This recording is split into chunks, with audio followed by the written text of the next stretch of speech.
Hello everybody, it's Dreams Made Real 2016 here. We're back with another episode of Storytime Sundays. Now I know it's not a Sunday, but with the holidays this going on this past week, I lost track of the time, and Storytime Sundays is now going to be on Storytime Tuesdays this week. I'm recording it on a Monday, and by the time I record and edit the video, it'll be too late to upload it on tonight anymore. So that's why it's going up on Tuesday, which is tomorrow. So, anyways, let's continue with the Peasant Girl and the Mummy Prince. I believe we're on. I forget what chapter we're on. Chapter 5. We're on chapter 5 of the Peasant Girl and the Mummy Prince. How to break the curse. At first I wake up confused. Where in the world am I? Then it slowly comes all back to me. I look around to take in my surroundings. Instead of being in my room at home, I'm in Juan's room. Just then Juan comes into the room. Bonjour, Melina. Did you sleep well, my princessy? I smile. Bonjour, mon prince. I slept well. Thank you for asking. Just out of curiosity, where did you sleep last night? I hope I didn't kick you out of bed. Juan laughs quietly and says, Melina, you should know better than to ask that. You know what they say, curiosity killed the cat. By the way, in answer to your question, I slept in the spare bedroom. I would have shared the bed with you, princessy, but I didn't wish to disturb your beauty sleep. I giggle. I can't help it. Juan, how quickly thee forgets to cover up thy tracks of corruption. Hast thou forgot thy golden rule, Juan? Juan cocks his head, considering it, and replies, Lest we forget thy golden rule, there shall be no more corruption on thy maiden, Melina. Gosh, I'm thirsty now.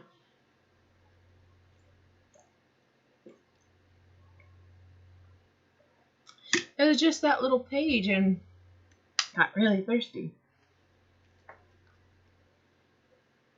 Sorry, I'm going to be doing this because obviously I'm wearing glasses. I usually wear contacts, but since my allergies are all a mess, I'm wearing my glasses. I smile, get out of bed, walk towards Juan, and whisper in his ear. That means no more corruption coming from you, Juan. I pull back to see Juan smiling. I see that you have learned nothing about me all these years, Melina. It seems to me that I need to teach you a lesson or two. Before I can respond, Juan picks me up and starts to kiss me. He kisses me everywhere, on the cheeks, by both ears, on my forehead, and on both cheeks again. Then Juan kisses me hard on the lips. We kiss like that for who knows how long. Next thing I know, there is someone in the room clearing their throat.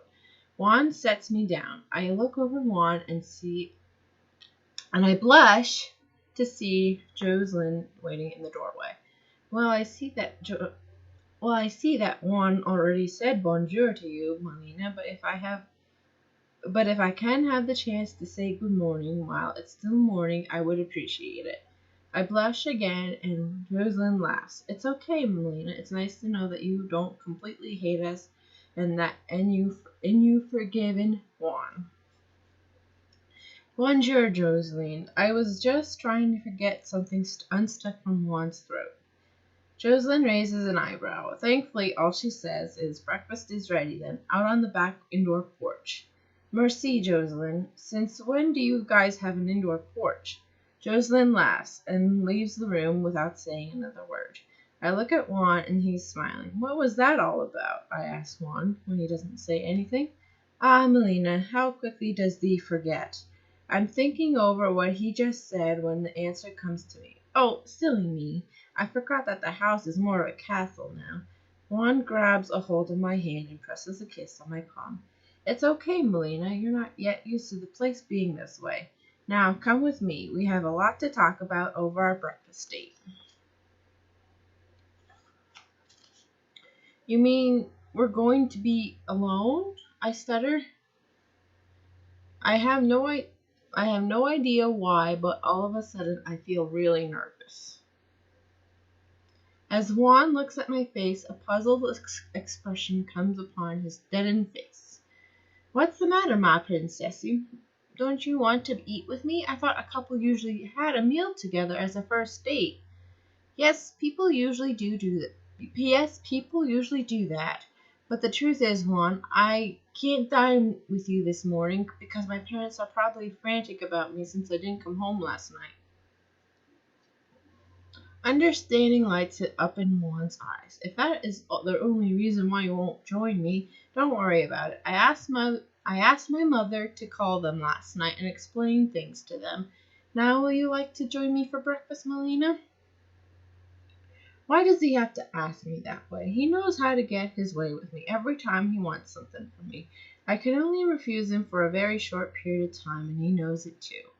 Sighing lightly, I give Juan a weak smile and hold out my hand. I can only resist your charms so long, Juan.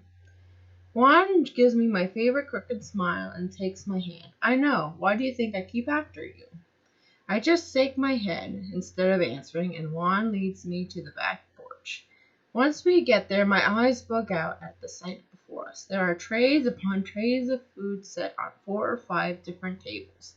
Geez Louise, Juan, did you have the cooks make every breakfast item they had? Juan leads me to an empty table and pulls out a chair for me to sit. I sit down and I wait for Juan to get himself settled in. No, I didn't have them cook everything. I wanted to give you a breakfast buffet. What's going to be left over is for Mother, Father, and the staff. Plus, there are a lot of things that I must tell you, so I figured I'd order you a smorgasbord. Juan calls for a servant to prepare a plate for me. Jeez Louise, this is so annoying. A servant comes out onto the porch, and I say in a voice that sounds a little like scolding, Juan, I have 2 hands, and let me tell you, they function just fine. I'm pretty sure she has more important things to do than fill my plate up. I set my hands on my hips and don't move a muscle. Juan looks at me for a few seconds, shakes his head, sighs, nods toward the servant, and gets up without saying a word. I get up after him and start to fill my plate. There are so many dishes of food I don't know where to start. There are plates of food I know by heart, like scrambled eggs, and there are dishes I've never heard of, like what Juan calls stuffed egg solfeggio, which is basically a cheese omelet filled with little bits of sausage, bacon, French toast, scrambled egg, and jelly. Sounds delicious. Once we get all what we want, Juan sets his plate down on the table, walks to my side, and pulls out my chair for me. Juan, you don't have to keep pulling my chair out for me. I'm perfectly capable of pulling my chair in and out on my own. I know that, Melina. Just let me spoil you at least for one day. I sigh and say, all right, since you're predicting a long talk, you can spoil me just for today. Even though you know it makes me feel uncomfortable. Excellent. Now how should we begin, Melina? Do you want to eat first, then talk, or do you want to talk as we're eating? I cock my head to the side and consider his question for a moment. I think we should talk after we're done eating, considering the fact that I can't multitask worth carrots. Juan nods and we begin eating our breakfast. After a while, Juan is done eating after he's had his second helping. He looks at me and clears his throat. Now, Melina, in order for me to explain how you're supposed to help me, you must have patience and try to understand what I have to tell you. I nod slightly, impatient to hear the rest of what he has to say. Juan takes a deep breath, pauses only an instant more, and says, this is the way to break the curse, and this is what Mother told me to do. First we must visit Mother's homeland in Spain. Don't ask. I thought I wrote that wrong. Don't ask. I take a swig of water, but then I cough it back out when what he says sinks into my brain. What do you mean we have to go to Spain? Juan grabs a paper towel, wipes up all the water I shot out, raises an eyebrow, and smirks. Well, if you wouldn't be spitting water out and asking questions, I would be able to finish explaining, Melina. I nod, and Juan continues with his explanation. The reason we need to go to Spain is, according to Mother, we need to obtain the rare treasure of Banyal before. I'm sorry if I mispronounced that. That was my best I could do. That's where Mother grew up. That's where Mother grew up, by the way. Anyway, how we are supposed to find the treasure we do not know.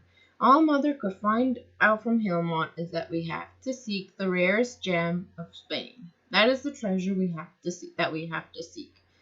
I think over what he said, and I realize an important detail that Jocelyn has told me. Juan, I have a theory. Since your family is cursed because your mother refused to marry Helmont, don't you think it's a possibility that your mother is the treasure? Juan shakes his head no. If Mother really was the gem, we would have been free a long time ago. Then again, Juan pauses and cocks his head to the side. Then again, we didn't have you around, so I guess we could try it. We would have to see if we can find Helmont, though. I frown. Why would we need to try to find Helmont? He would be dead by now. Juan gives me a look that says I'm missing something very obvious. Did you forget, Melina? Helmont is an enchanter. He can live as long as he wants. Well, until someone powerful and brave comes along to defeat him. I need a pause. I need a drink. I sigh lightly. Well, Juan, if you've told me everything I need to know, we might as well go and test my theory. Juan nods and rises to go talk to his mother about my theory. As I wait for Juan to come back with or without Jocelyn, I let my mind drift. I wonder if this special gem and I are enough to break the curse. I bite my bottom lip in apprehension. I have no idea what I'm going to be up against. Something tells me this quest isn't going to be as easy as it sounds. Nothing in life is simple, like that quote Father used to say. You've got to work hard for the things you want most in life. That's very true. I turn my head toward the mountains that are beyond the water fountain. Even if we do break the curse, what will happen to them? Or me? Will they all of a sudden age and wither away, or will they somehow disappear before my eyes? I bite my bottom lip again, and this time I bite hard enough to draw blood, but that doesn't bother me so much. What bothers me is the sudden thought of losing Juan. What kind of situation have I gotten myself into now? I can't bear the thought of losing Juan or his parents. They all mean a lot to me. I then realize that I'm crying. My heart is pounding in my chest so hard it feels like it's going to pop out. Take it easy, Melina. You don't want to hyperventilate. I manage to calm myself down when Juan comes out onto the porch. Juan walks over to my side, takes my hand, and walks me over to the railing, looking over the water fountain. What's wrong, Melina? You look like you have been crying. I don't answer right away. I'm thinking over how to answer him when he interrupts my process. Don't tell me nothing's wrong, Melina, because we both know that you don't cry out of the blue. I take a deep breath and another for good measure. To be honest, Juan, I can't seem to handle the stress that this trip is all of a sudden causing me. When it looks like he wants to say something, I put a finger to his lips. Wait, let me finish. Another reason why. Come on. Why I'm stressed is because I'm dreading what's to come. What if I'm wrong and your mother isn't the rare treasure of Spain? What kind of dangers would we have to face in order to obtain the gem, or whatever you want to call it? Juan looks at my face and says quietly, It's all going to be okay, Melina. You have nothing to worry about. You have nothing to worry. Mother thinks that breaking the curse is going to be quite easy. I shake my hand. I think that's supposed to be head. I shake my head. I learned early in life that nothing is simple, Juan. If life was simple, I wouldn't be sick, and you and your family wouldn't be an old royal family disguised as rich merchants. Juan is quiet for a moment. Then when he finally says something, it's too quiet for me to understand. I'm sorry, what did you say, Juan? I didn't hear you. Juan sighs silently, looks at me and smiles. It's nothing for you to worry about, Melina. Juan looks over me and his eyes widen a little. Oh, Mother, I didn't think you would wanted to talk to La Princess now. I thought you wanted to wait to speak with her until we were aboard the plane. Jocelyn sighs a little, and the way she sighs makes me turn my head. I gasp involuntarily. Since the first day I came here, I have never seen Jocelyn look so, what's the word, distressed. There are tears literally pouring down her face. Jocelyn, what's the matter? I have never seen you look so distressed before. Jocelyn plasters a little watery smile on her face. It's nothing, Melina. It's just... Jocelyn pauses as another group of tears fall down her face. It's just that I'm finally going to get my baby back. That's not all, I think to myself. There is something here that she's not telling us. Does Juan know? Does Juan know what's going on with his mother? No, he wouldn't have looked so shocked at first when Jocelyn came out. There is definitely something she's not saying. Another thought occurs to me. Now that I think about it, she didn't look like herself in Juan's bedroom this morning either. She must have had a nightmare or something. As soon as I get her alone, I want to talk to her about it. Aloud I ask, so, when are we ready to go? We leave as soon as our pilot informs me he has finished preparing the plane. Jocelyn says, then turns around and leaves without saying another word. This is not good. She's not acting like herself. What am I going to do if she doesn't tell me what's bothering her? Because I know that there is something bothering her, and I'm not going to let it go until I find out what it is. Juan must sense I'm troubled because he starts to rub my back.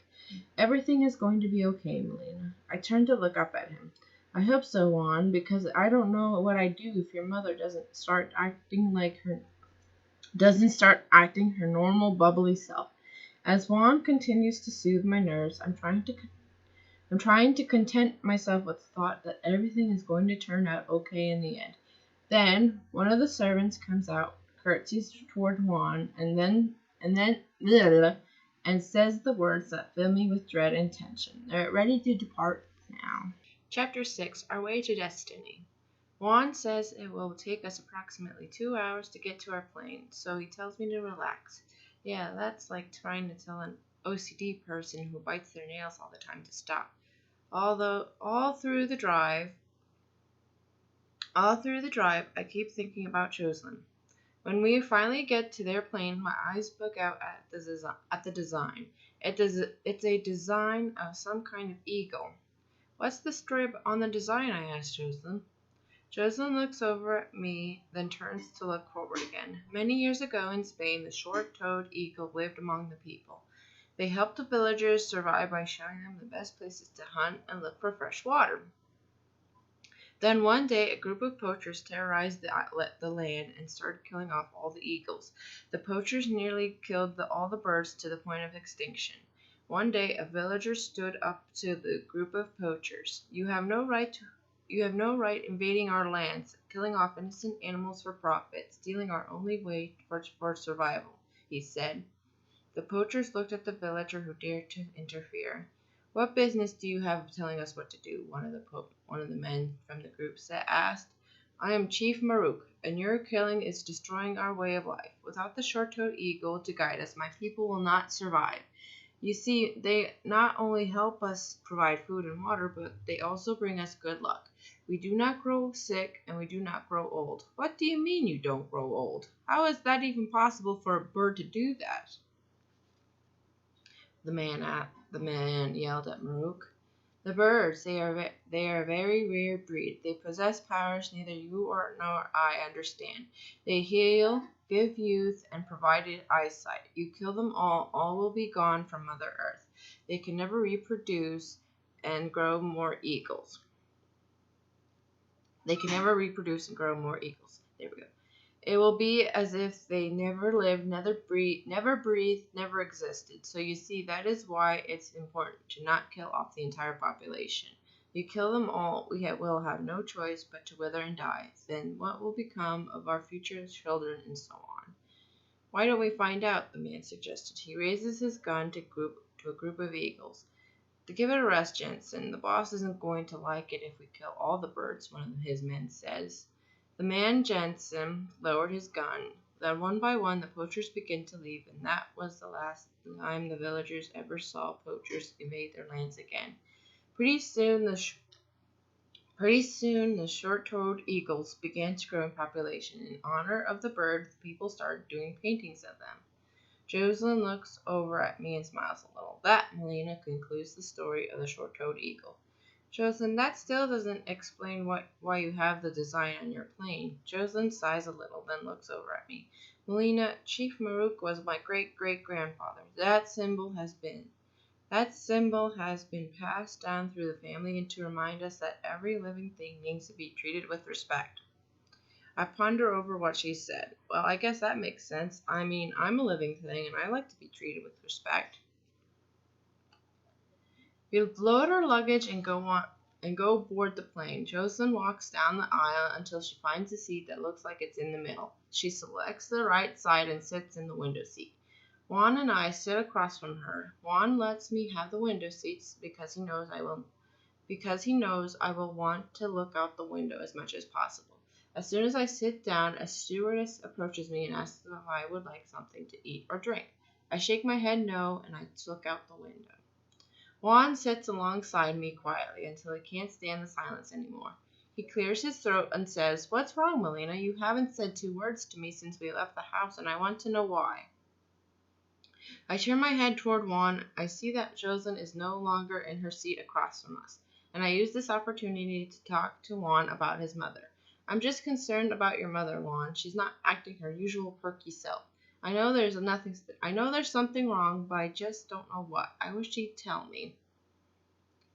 Juan puts his arm around me and starts rubbing my forearm. It's going to be okay, Melina. Mother is probably having an off day. I'm sure there is nothing wrong. You are probably just paranoid about the trip. I sigh and lay my head on his shoulder. He's partially right with that statement. I am feeling a little paranoid about the trip. I know, though, somewhere deep down inside that something is wrong with Jocelyn, and I'm determined to find out what it is, but that's bugging her so much. After a while, I doze off. When I wake up, Juan is missing, and Jocelyn is reading a magazine. Jocelyn looks at me over the magazine and sighs. Melina, I know you need to talk to me. Juan told me your concerns about me while you were sleeping. She looks out her window for a minute. Then she sighs again, looks at me, and starts speaking. You see, Melina, I had a strange dream about you last night. My eyes open wide. About me? What did you dream about me? I shriek. I am all of a sudden very terrified. Something in the way she's speaking to and looking at me makes me have this feeling that I'm not going to like what she has to say next.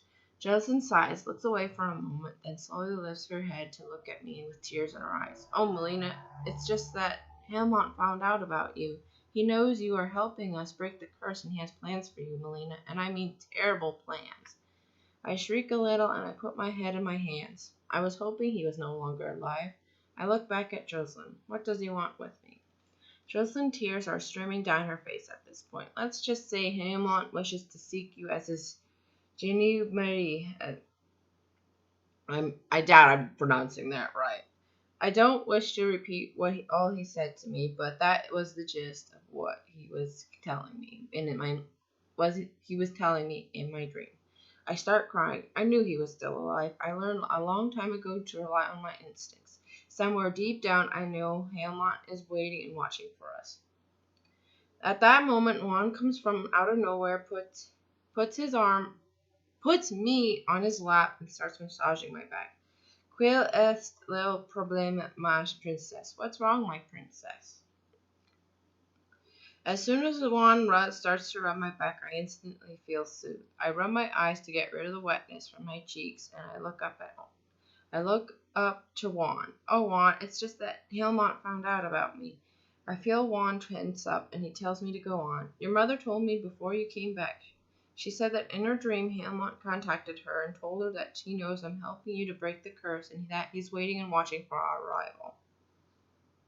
Also, Helmont said that he has plans for me. Your mother didn't want to repeat all of his plans, just that he wants to seek me as his Genu Marie. Again, I'm pronouncing that right. I can't